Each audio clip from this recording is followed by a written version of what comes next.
All right, so spoilers for The Last of Us TV show, which is airing. Actually airs tonight. It's Friday. It's Friday night on before Super Bowl Sunday. So new episode airs tonight. So if you're currently watching that blind, without knowing what goes on, don't watch this quick review.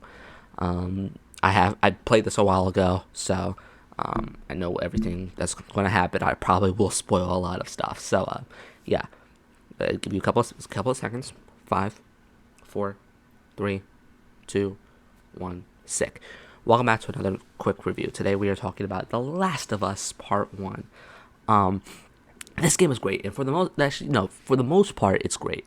There are definitely times where I was sitting here, I was like, this is a game. This isn't something that is like it's not convincing me to like, keep going. Of course, I spent $50 on it.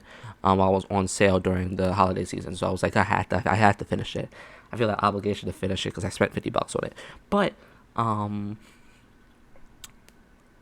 there were a decent amount of times where I was like, I'm not feeling this one. Now, full disclosure, I got this game off of.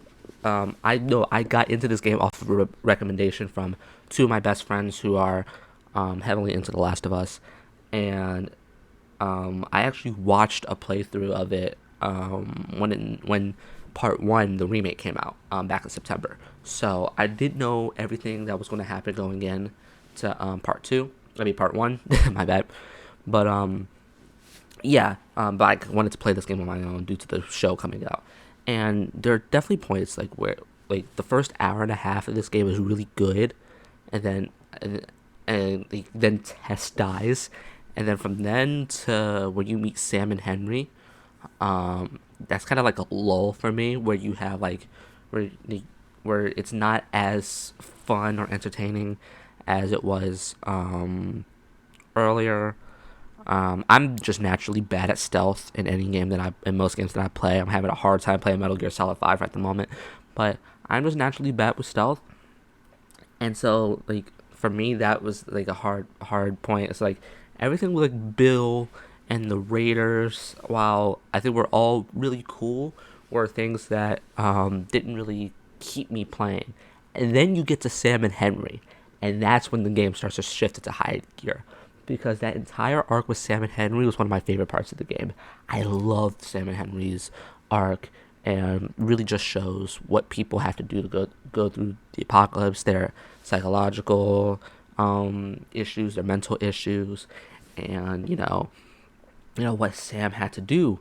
No, what Henry had to do at the end of their arc was just heartbreaking. It is heartbreaking, which is why I'm very scared to see it when it gets adapted tonight, because it's Friday before Super Bowl Sunday, so the episode comes out early tonight.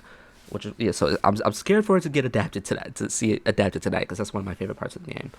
But yeah, and then after that, when you go and see Tommy and Joel and Ellie have like kind of a falling out ish, and then after that is like the university, and then the freaking winter section with the cannibals. Oh my god, I can't wait to see that adapted. It was so good. And then lastly, making your way to the hospital, being inside the hospital was so heartbreaking. I think so. The game, story wise, was just really really good. Combat and gameplay, not for me. Right, I'm saying this after playing both part one and part two.